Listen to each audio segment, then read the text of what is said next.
ज्ञानतिमिरन्दस्य ज्ञानाञ्जनशलाकया चक्षुरुन्मिलितं येन तस्मै श्रीगुरुवे नमः. गुरुवे गौरचन्द्राय राधिकाय तदालये कृष्णाय कृष्णभक्ताय तद्भक्ताय नमो नमः. Yam pravajantam anupetya apetya krityam rapayano virhakatada ajuhava putreti tan mayataya tadavo vinedus tam savabhutam hridayam munimanatusme narayanam namaskritya naram chaiva narottamam devim saraswatam vyasam tato jayamudirayet Bhaktya vihina parada lakshai kiptastika tarangamadye kripa maitram sharanam prapanna brinde namaste charanadavindam tave vasmi najivami tvaya vina iti vigyaya radhe tvam nayanam charanandike Vancha kalpatarubhascha kripa sindhubhya evacha patitanam pavanebhyo vaishnavebhyo namo namaha. So, we're going to begin by offering our most humble obeisance unto the lotus feet of our beloved Gurus, unto Sri Guru Pada Padma Nityalita Bhavishta, Om Vishnu Padasta Tarsat Sri Srimad Abhaya Chanaravinda Bhaktivedanta Swami Maharaj Srila Prabhupada, and unto Sri Guru Pada Padmanita Leda Bhavishta Om Vishnu Pada Sto Tatsat Sri Srimad Bhaktivedanta Narayan Goswami Maharaj, unto our exalted Rupanu Guru Varga, and all the assembled Vaishnavas and Vaishnavis. So yesterday we read from verses 35 to 66 in the 17th chapter, but nothing recorded and nothing sent. So we're going to read them again. People in the class here, they're going to hear it again, but considering the state of our Kali Yuga brains, it'll be, or considering the state of our great taste, it'll be like hearing it from the first time. Either because we're very advanced or because we have Swiss cheese brains. Either way, it'll be nice. Advanced devotees, they can hear the same thing over and over and relish it ever fresh. And the rest of us, it helps us to hear it again. So here we go.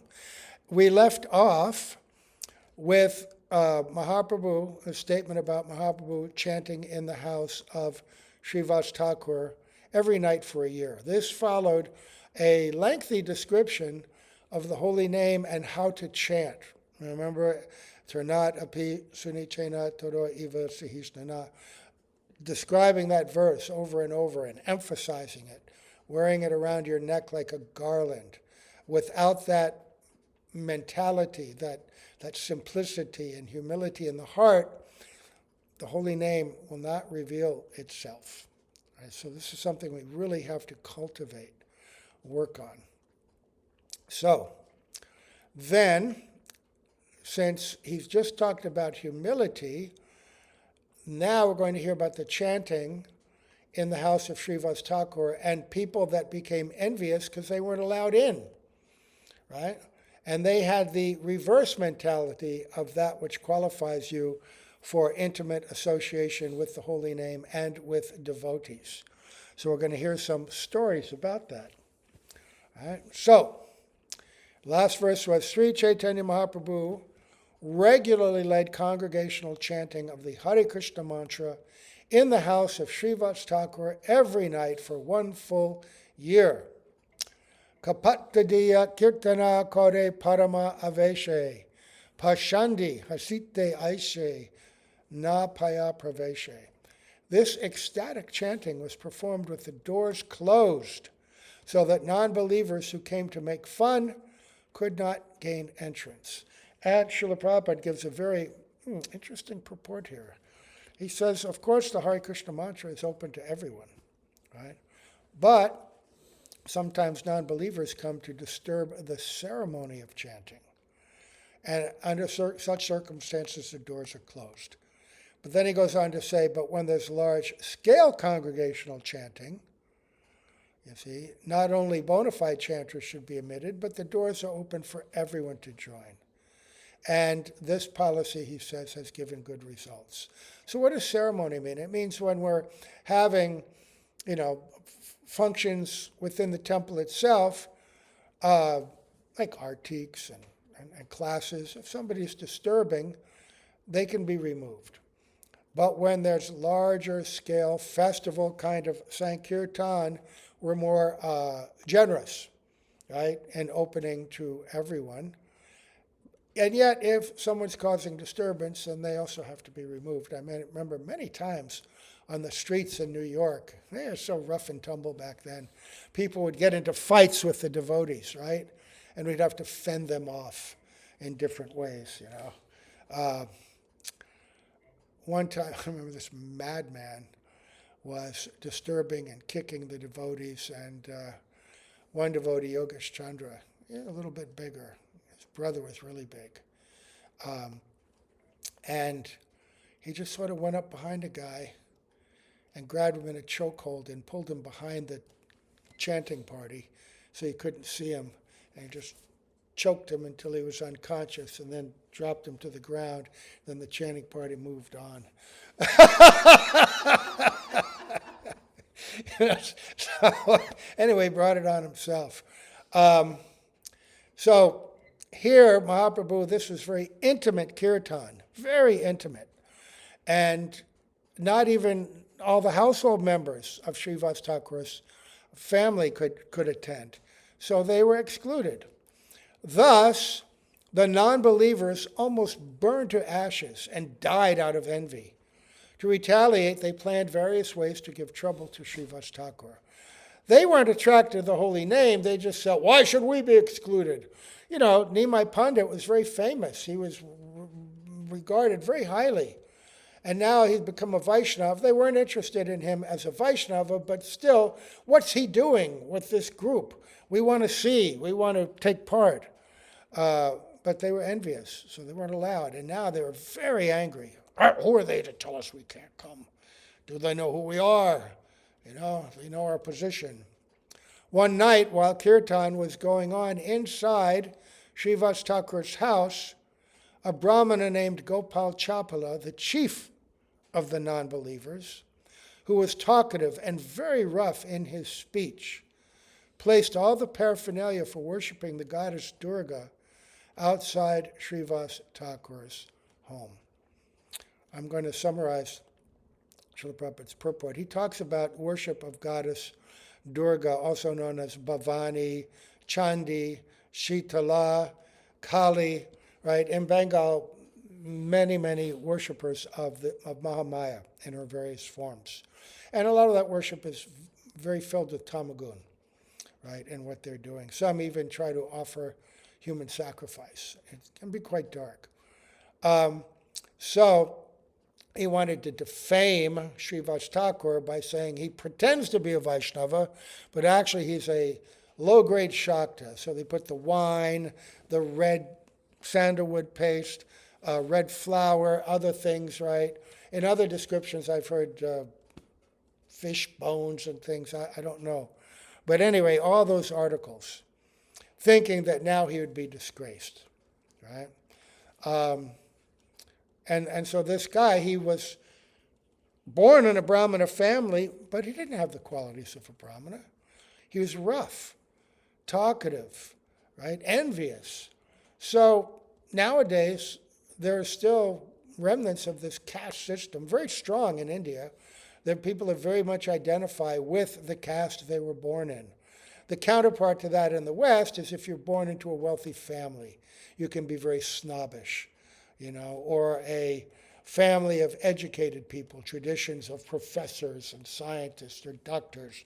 There's a snobbishness there.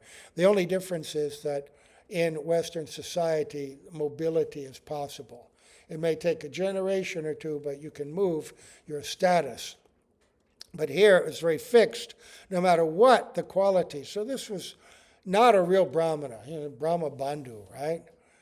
So, Next verse. On the upper portion of a plantain leaf, he placed such paraphernalia for worship as odapula, turmeric, vermilion, and red sandalwood and rice. He placed a pot of wine beside all of this. And in the morning, when Srivas Thakur opened his door, he saw this paraphernalia. Srivas Thakur called for all the respectable gentlemen of the neighborhood and smilingly addressed them as follows. He's smiling. He's completely unattached to this attempt to defame him. And he's actually going to turn this around. He says, he speaks to the group, "Gentlemen, every night I worship the goddess Bhavani. Since the paraphernalia for the worship is present here, now all you respectable brahmanas and members of the higher caste can understand my position." And then Srila Prabhupada explains the caste system, right? Brahmana, Kshatriya, Vaishya, Shudra. And then the fifth group, who are outside of that, who are actually even lower than Shudras, right? They may be in Vedic society, but they're not following any rules and regulations. Even Shudra have rules and regulations that pertain to them. Much simpler, much less constrictive of their behavior. But something there. Worship is there, honoring the brahmanas, right? So, brahmanas were generally known as sajan, respectable gentlemen. The highest respectable gentleman, of course, is Vaishnava. That's a true sajan. Our Srila Bhaktivedanta Vaman Raj, his brahmachari name was Sajan Sevak. In other words, he was, when he was initiated, he had, as a young boy, he had entered the mat and he served all the Vaishnavas, all the mat devotees so nicely in so many ways that he was given that name, Sajan Sevak. Huh? Sajan? Who was this? Srila Vaman Maharaj. Yeah. Because he was given by his mother to Bhaktisiddhanta Saraswati Prabhupada at the age of 8 or 9. And he was put under the guidance, under the protection of Srila Vinod Brahmachari, Bhakti Pragan Keshav Maharaj, who raised him and took care of him, and he very nice servant. So he says, nowadays it's very difficult to find respectable brahmanas and sajjanas. And there's no peace and happiness because of that. Cultured brahmanas, they are the maintainers of, the traditions, the culture of Vedic civilization, right? The higher goals, the higher standards of behavior, the joy in spiritual cultivation, and the appropriate activities for people of different statuses within Varnashram. So Srila Prabhupada is saying, now we want to revive that. It must be introduced all over the world.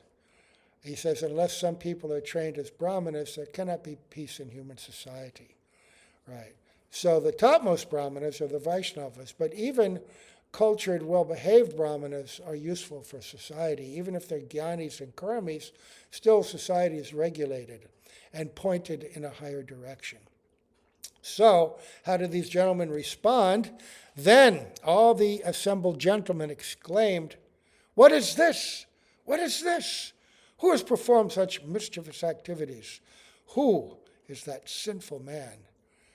They knew the qualities of Srivas Thakur. He was older now, well to middle age, highly respectable, perfectly behaved. So they called for a sweeper, a hadi, who threw all the items of worship far away and cleansed the place by mopping it with a mixture of water and cow dung. Right? So Srila Prabhupada explains these people who do the sweeping and the picking up of stool and all that, they're called hadis. And sometimes they're considered untouchable. But even they, he said, they have the right to become devotees. And he quotes, "Mam hi parta vipashratya ye pisu papajonaya striyo vaishyas tata shudras tepi yanti param gatim." O son of Prita, those who have taken shelter of me, though they be of lower birth, they be women, Vaishyas, and Shudras, they can attain the supreme destination. Now, this is very misunderstood translation. Srila Gurudev made it very clear. There should be a distinction that the people of lower birth, that's one group. Then there's women, there's Vaishyas and Shudras, can attain the supreme destination. Why does Krishna say that? Does it mean that women are naturally uninclined? What he's pointing out is the Varnashram system constrains these different people from certain classes of activity, right? Women are not generally engaged in deity worship, in ritualistic performances, and things like that, for different reasons. But women may be born of Brahmin family, they may be born of Shudra family, but they also have the qualification to become more than any of these by becoming a Vaishya, Vaishnava, and attain the supreme destination. He's not saying that women are categorically of a lower birth. He says there are people of lower birth, and there are, women, Vaishyas, Shudras. Lower birth can mean also these Hadis, the Mlechas, the untouchables. Right? None of them are qualified for certain actions in Varnashram. But we know from Vedic history that women like Kunti, like Draupadi, like so many wives of sages, so many great personalities, were given high respect, high honor in genuine Vedic culture. So sometimes this verse is used to create an artificial class division between men and women. It's not meant to do that. This is not the meaning at all. Not by Srila Prabhupada's actions and behavior, not by anyone who's conversant in real Vedic culture. And he makes that point. Everyone is welcome to accept this Krishna consciousness. And of course, he came to prove that by coming to the Western world. And he goes back to the verse, Turnadapi Sunichena Taro Iva Sahishnana. He says when Lord Chaitanya declared that verse, he indicates that one must be above the material conception of life. And Srila Prabhupada had a great difficulty with that, and that difficulty exists to this day because many devotees who have taken to bhakti, who come from India, are still holding tight to some of the materialistic restrictions and conceptions of Varnashram. Right? Not pure Varnashram, not Daivi Varnashram, but more mundane conception of Varnashram. And they even restrict Westerners. Even in our Gaudiya Mats, there are many devotees who objected to Westerners going on the altar and learning deity worship. Right? Rasikananda Maharaj, Prem Pradeep, they were Damodar, boys like that. When they were young, they were being taught that, and many devotees in the Mat said they're not eligible. And Gurudev smashed them. And he said, oh, really? These boys, even though they come from the West, from birth, they've never eaten meat, fish, taken any intoxication. You're from Bengal. Can you say that before you came to the Mat? Did you ever eat fish? Yes. Did you ever do this or that? Yes. So what's the question? And even if they had, once taken to this process, that was Bhaktisiddhanta Saraswati Prabhupada's idea and Mahaprabhu's idea. When one understands that he's not the material body, but a spirit soul, he is even humbler than a man of the lower castes, for he is spiritually elevated. Srila Prabhupada says, such humility in which one thinks himself lower than the grass is called sunichatva, and being more tolerant than a tree is called sahishnutva, forbearance. Being situated in devotional service, not caring for the material conception of life, is called amanitva, indifference to material respect. These are grammatical, changes in these words to indicate the quality of sahishnuna, the quality of suni, chena, right? The quality of amanina, manadena. I don't want respect for myself. I want to give it to others. So this chapter is about that. Look at Srivas Thakur. He's being defamed, and he's completely non-attached to it. Even inviting people to come and see. He's completely not caring. Right? So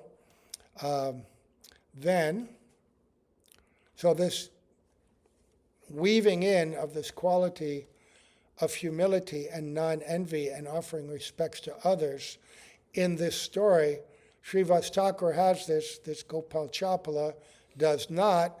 The envious people that were burning internally because they weren't allowed, they did not. That was their disqualification. So what happened? After 3 days, leprosy attacked Gopal Capala, and blood oozed from sores all over his body. Ooh. Incessantly covered with germs and insects, biting him all over his body. Gopal Capala felt unbearable pain. His entire body burned in distress. If you've ever had a condition, especially in India, some skin condition can be so painful, right? Just burning your body, whether it's sores or boils or whatever it is. It's just so distressful. And he had it to the max. His whole body was covered with these things. Sores and insects and flies and worms just chewing him. Since leprosy, because once the sores are open, you go subcutaneous, then all the nerves are exposed. And these little bugs just chewing on your nerve endings. Oh my God. Since leprosy is an infectious disease, Gopal Capala left the village to sit down on the bank of the Ganga underneath a tree. No one wanted to be near him. One day, however, he saw Chaitanya Mahaprabhu passing by and spoke to him as follows. He said, "My dear nephew, I am your maternal uncle in our village relationship. Please see how greatly this attack of leprosy has afflicted me. As an incarnation of God, you are delivering so many fallen souls. I am also greatly unhappy, a fallen soul. Kindly deliver me by your mercy." So Srila Prabhupada indicates that Gopal Capala, he had qualities of talkativeness, insulting nature, sinful, but he's also simple. And so he believed Chaitanya Mahaprabhu, the incarnation of the Supreme Personality of Godhead. However, being uneducated, simple, and envious, what does that mean? Uneducated, simple people without devotion, they will see many people as incarnations of God, right? You can't throw a rock in Bengal without hitting an incarnation of God. They're all over. Signposts, billboards, right? This one, that one. They're all over the place.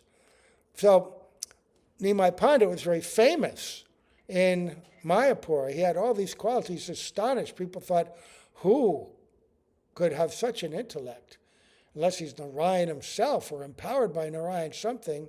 So Gopal Capala is thinking, oh, he's such a great personality, God himself. But what's he appealing for? He's appealing for his relief from material suffering, Srila Prabhupada says. He appealed for his own deliverance, seeking the mercy of the Lord.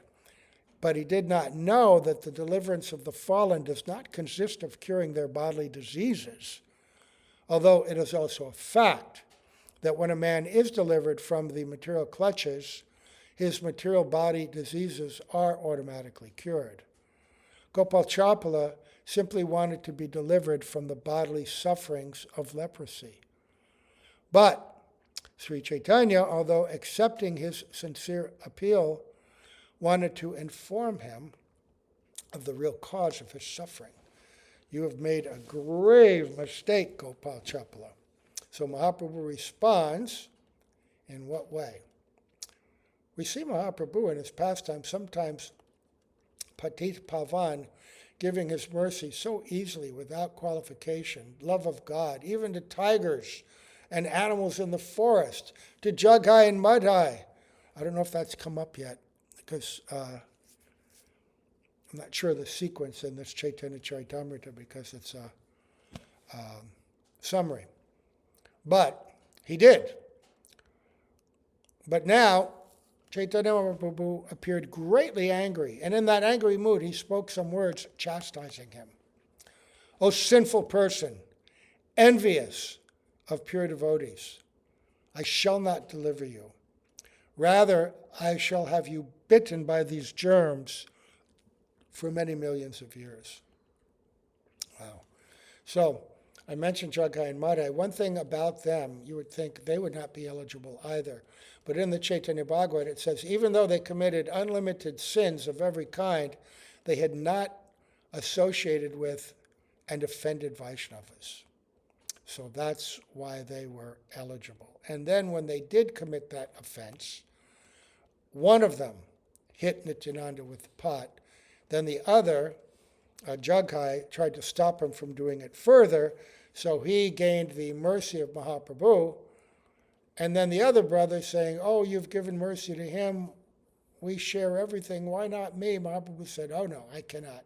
Only Nityananda can give you mercy. You've struck him. You have to beg to him.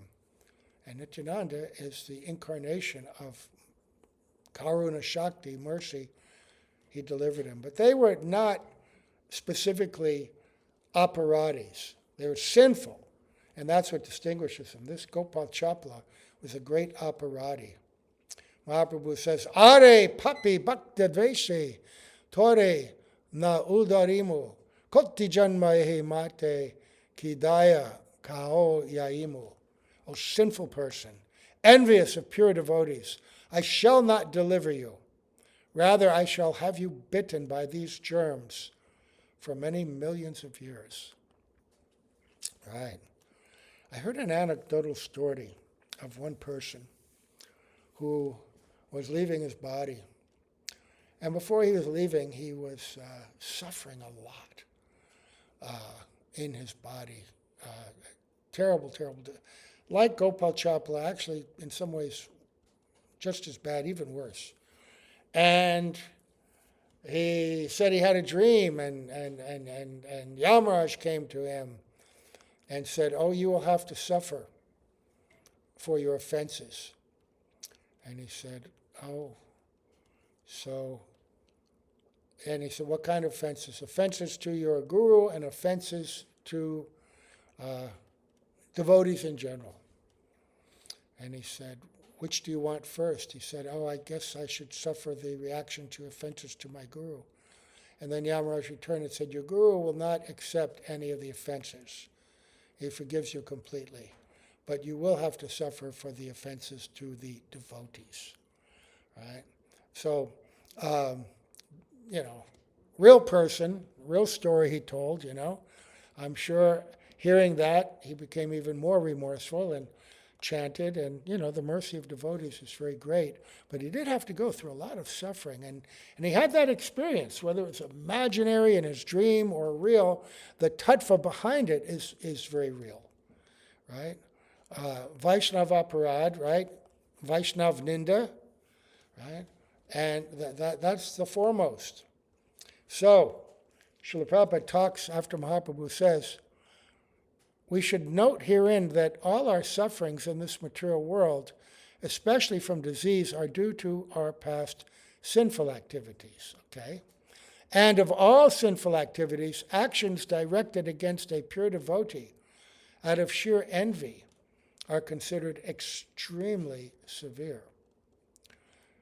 So, pure devotee, Bhaktivinoda Thakur, in his article, Vaishnav Ninda, which is in the Rays of the Harmonist, in the issue entitled Ocean of the Jewels of Separation, the picture of Srila Vaman on the cover, he says that there are gradations of Vaishnavas, and so the offenses vary in degree according to the level of the Vaishnava.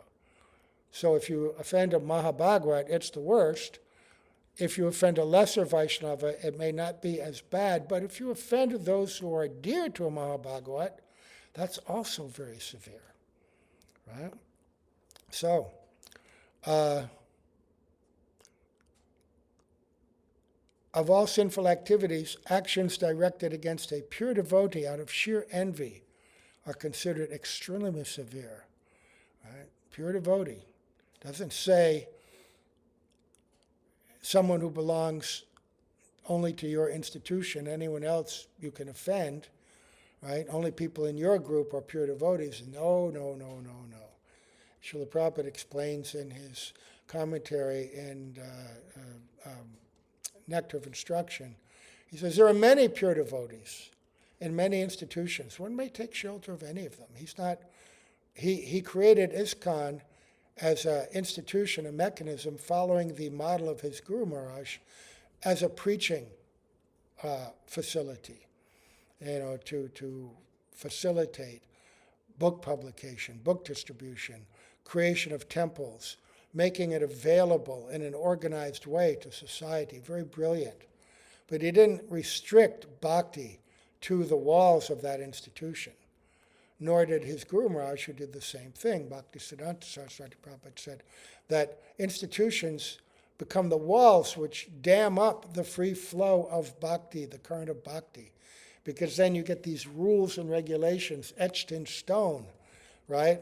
And people lose the flavor, the current of bhakti under the burden of bureaucracy and government, right? And that becomes prominent over bhakti itself. So, Sri Chaitanya Mahaprabhu wanted Gopal Capala to understand the cause of his suffering. Any person who disturbs a pure devotee engaged in broadcasting the holy name of the Lord is certainly punished like Gopal Capala. You don't let them into your temple, you don't give them any kind of honor, respect, you talk bad about them, you try to thwart them, whatever it is. This is the instruction of Sri Chaitanya Mahaprabhu. As we shall see, one who offends a pure devotee can never satisfy Chaitanya Mahaprabhu unless and until he sincerely regrets his offense and thus rectifies it. So there's always an opportunity for rectification. That's the mercy of Mahaprabhu, of Sri Krishna. That's the arrangement of samsara, the cycle of birth and death. You always get another chance. You have to be punished for what we've done wrong, but we have another chance. Right? And the purifying agency is remorse, right? Regret. So, Mahaprabhu continues, you have made Srivas Thakur appear to have been worshipping the goddess Bhavani. Simply for this offense, you will have to fall down into hellish life for 10 million births. Wow. So Srila Prabhupada in his purport describes the nature of the worship of that goddess, the dark arts, the tamagun tantrika practices and goals that they have, right? And then the influence of Mayavad, right? And so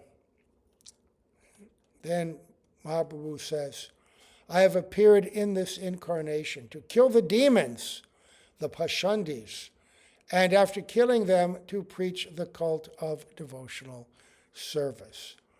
And in that purport, Srila Prabhupada quotes Bhagavad Gita, chapter 4, those famous verses 7 and 8.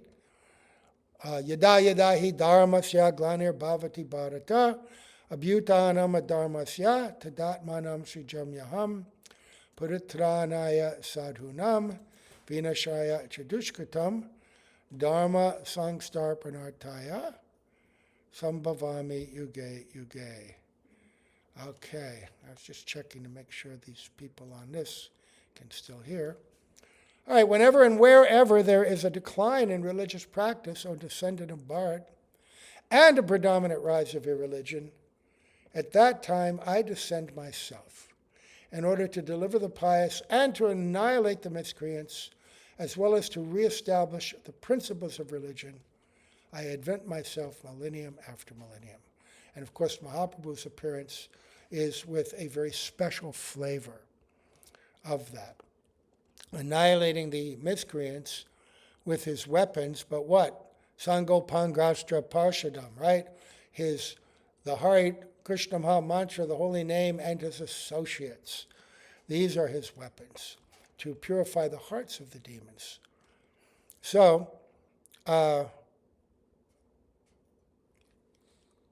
Prabhupada just emphasizes what that means, that verse.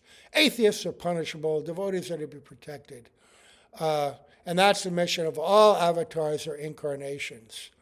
And one can identify an incarnation by their activities. Do they follow this description?